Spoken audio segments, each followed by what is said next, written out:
Everyone, this is PlayStation 3.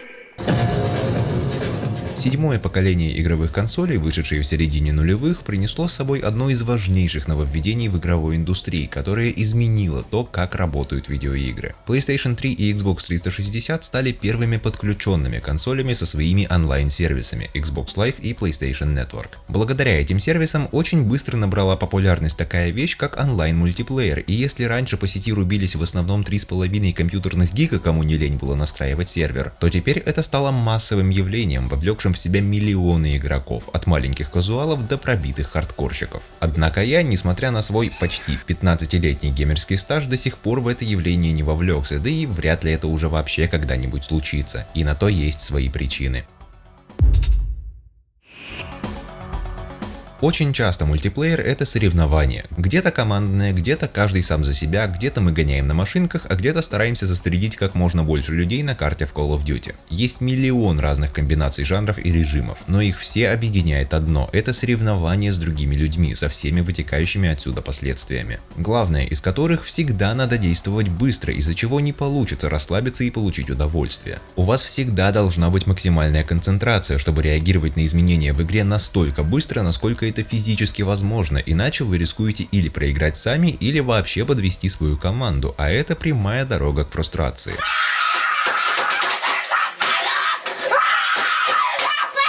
В отличие от ботов, противники-люди ведут себя максимально непредсказуемо и могут выдать такое, на что не понимаешь, как реагировать. К примеру, сделать вам хедшот со спины, хотя вы только что оглядывались, а сзади вроде никого не было. Вся игра заставляет вас перейти в режим туннельного зрения, потому что даже взгляд на интерфейс игры в неправильный момент может лишить вас преимущества. Вы становитесь сконцентрированы только на том, чтобы в любой момент совершить действие первым, ведь если кто-то другой это сделает, то это может изменить ход игры не в вашу пользу. Проиграть из-за какой-то, казалось бы, мелочи всегда обидно. А чтобы не проиграть, надо всегда быть на шаг впереди. Матч за матчем, гонка за гонкой. И вот так вот на протяжении длительного времени гнать на максимуме, потому что у вас нет права на ошибку, просто-напросто выматывает. Хотя соглашусь, что не во всех играх такое давление. Больше всего это касается всяких шутеров, что от первого, что от третьего лица, где месилово происходит на специально созданных для этого картах, а самые популярные режимы — это дезматч или королевская битва. В тех же гонках все проще, потому что там главное не даваться всяким идиотам, что пытаются спихнуть вас с дороги за то, что вы их обгоняете, но даже они могут выполнить свою пакость и испортить вам весь заезд. Из-за подобных чуваков вы потихоньку начинаете терять не только нервные клетки, но и волосы на голове. Не знаю, как вы, а я лысым становиться пока не планирую, мои ужасные волосы мне все же дороже. Тем не менее, суть в том, что заходя в матч, вы всегда ожидаете честной игры, чтобы все играли по правилам. Но по факту всегда находится какой-то молодец или три, которые или подставляют других игроков, в том числе и вас, или просто используют читерские тактики. Или не читерские, а просто тупые.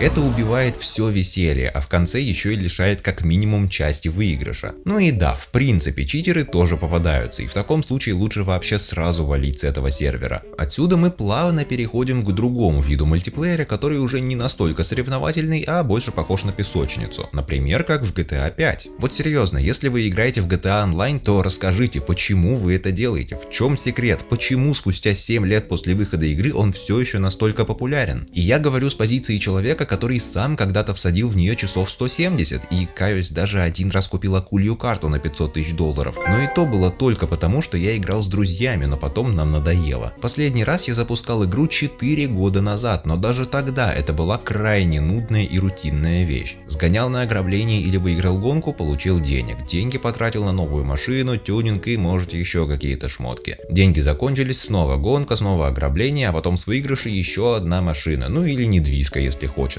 Один вопрос: зачем? В GTA Online вы зарабатываете деньги, чтобы покупать машины, дома, одежду и все. В чем тут цель? Зачем это делать? Со временем вы повышаете уровень и получаете доступ к более сложным заданиям, за которые дают больше денег, и на эти деньги вы покупаете еще больше всякой ерунды. И ладно бы даже транспорт был прикольный, но это, черт возьми, GTA 5, в которой все машины ездят одинаково и отличаются только максимальной скоростью. В домах вы проводите 1% игрового времени, и покупаются они чисто как дополнительные гаражные места. И получается, что вы вваливаете кучу своего времени и нервов в эту игру, потому что опрессоры и читеров никто не отменял, чтобы заработать денег, купить на них несколько суперкаров в гипермаркете, и все это чтобы что? Зарабатывать больше денег и снова затариваться тачками? Уж извините меня, но я этого не понимаю. Эти часы я лучше потрачу на то, чтобы пройти какую-нибудь хорошую игру, посмотреть сериал, да или хотя бы просто прибраться дома, а потом с чистой душой сесть за написание нового видео для этого канала. Все лучше, чем часами, днями и неделями бесцельно зарабатывать деньги в GTA Online.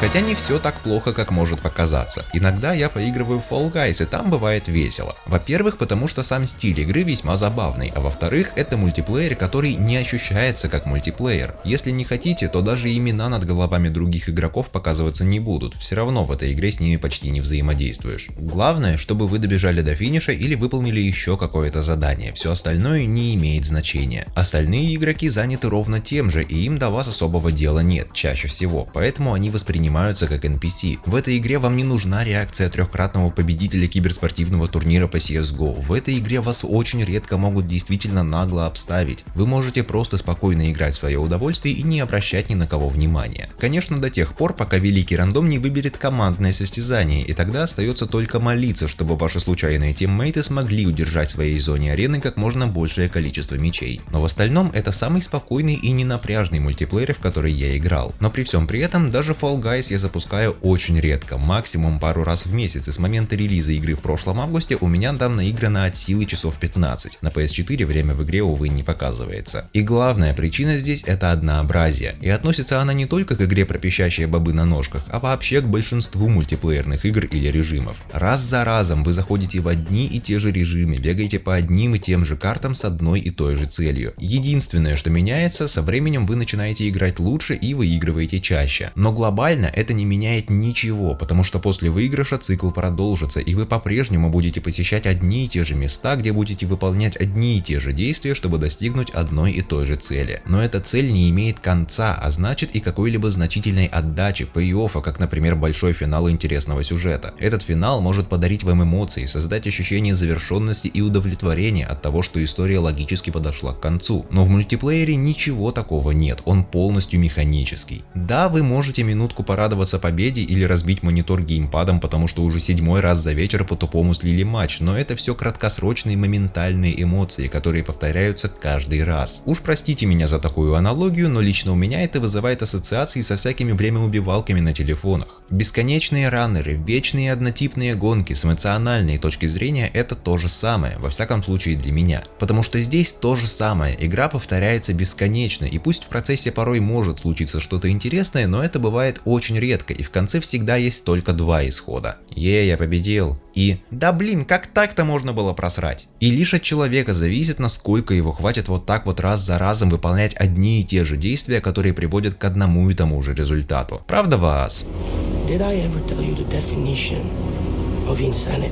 Года 4 назад я решил попробовать Overwatch, при том, что об игре я вообще мало знал, но на видео она выглядела интересно. Так что я ее зачем-то прям так сразу купил, до сих пор моя единственная почти слепая и импульсивная покупка игры, и начал играть. Как оказалось, игра командная, а из друзей у меня в нее никто не играл, поэтому приходилось пристраиваться в матче к рандомным игрокам и пытаться разобраться во всем самому по ходу игры, потому что писать в чат прямо посреди ожесточенной перестрелки, согласитесь, не очень удобно. Не говоря уже о том, что в мультиплеерные шутеры я до этого почти не играл, и меня постоянно убивали еще до того, как я мог хоть что-то сделать. И вот так меня хватило всего на неделю получасовых забегов по вечерам.